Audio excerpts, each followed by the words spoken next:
аймагт өнөөдөр 21 аймаг байгаль орчин аяллалын яамтай хамтран орон нутагт аяж жуулчлалын хөгжүүлэх боломж тулгамж асуудлыг зөвлөгөөнийг зохион байгуулж байгаа. За энэ маань юу гэхээр Баян-Хонгор аймгийн засаг даргын мөрөн хөтөлбөрт туссан аялал жуулчлалыг хөгжүүлэх. За Баян-Хонгор аймаг нь өөрөө аялал жуулчлалыг бас аймгийнхаа бас тэргүүлэх чиглэлийн нэг болгочихсон. За энэ хүрээнд албатай болчихсон. Тэгэхээр аялал жуулчлалын албыг бусад газруудад бол нэг мэрэгчлэлтэй хариуцж явдаг. За Баян-Хонгор аймгийн хувьд бол бүхэлдээ алба болгоод аваа явсны үр дүн юу вэ тийм ээ? Тэгээд 21 аймагуудын уулзалт маань ингээд жил болго нэг аймаг дээр туршлага судалдаг. Тэгэхээр манай аймгийн энэ жил болж байгаа зөвлөгөөний гол зорилго нь бол манай аймгийн аялал жуулчлалын албатай болсных ямар үр дүн гарав тийм ээ? Орон нутгийн албатай болгоо хэрэгжүүлэхээр орон нутгийн ард иргэдэд нутгийн иргэдэд аялал жуулчлалыг бас хөгжүүлэх боломж нөхцөл нь юугаараа илүү байна, ямар боломж гарч ирв, ямар үр дүн төрөв гэдгийг бас аймагуд маань судалж байгаа.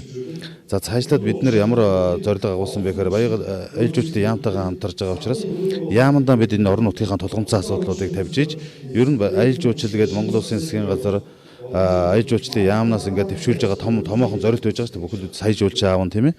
Тэгээд нутгийн иргэдэг Монгол улс орлого олно гэдэг ингээд яриад.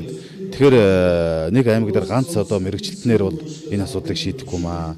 Үнэхээр ганц мэрэгжилтэй байгаа аялал жуулчлалын газрын аялал жуулчлалын салбар нь ямар хэмжээнд явж байна, бүтцтэй басных ямар хэмжээнд байж байна гэдэг энэ онцлогийг бас гаргаж тавьж ийж яамаараа орон нутгатаа ер нь мөн бүтэц орон тоог нэмүүлэх ийм асуудлуудыг бас яамандаа тавьж шийдвэрлэхээр зорж байгаа.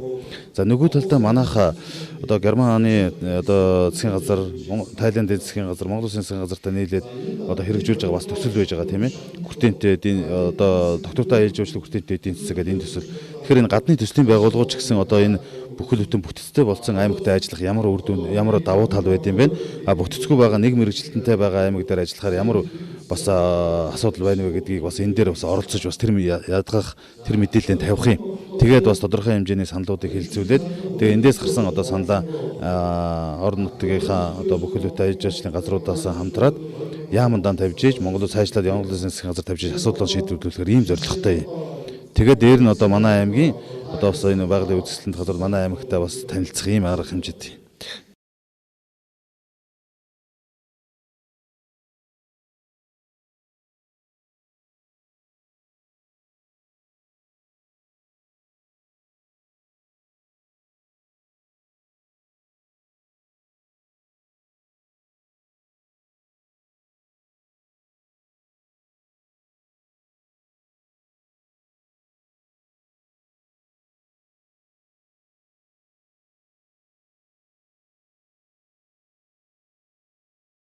Орон нутагт аялал жуулчлалыг хөгжүүлэх боломж тулгамж асуудал сэдвт зөвлөгөөнд Өмнөговь аймагаас нийт 12 бүрэлдэхүүнтэй ирж оролцож байна. За миний бие Өмнөговь аймгийн байгаль орчин аялал жуулчлалын газрын дарга хөрвүүлэг гэж юм байна.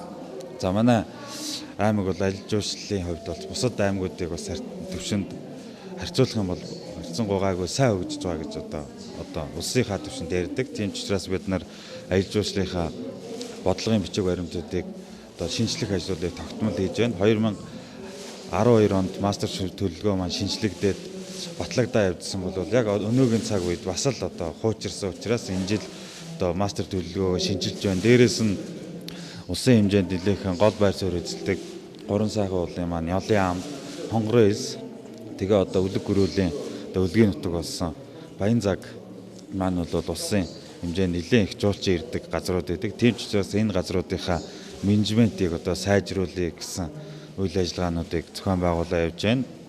За тэрнийхээ хүрээнд 2018 оноос бүтээн байгуулалтын ажлууд хийгээд бас жуулчин ирэхэд бас боловсон 0-тэй бай гэх зэмтний бүтээн байгуулалтын ажлуудыг хийж байгаа бол 2019 онд Баян цагта төрийн бас байгууллага шалгаруулад тэр тухайн төрийн бас байгууллага маань Баян цагийн менежментийн төлөвлөгөөг хэрэгжүүлж байна.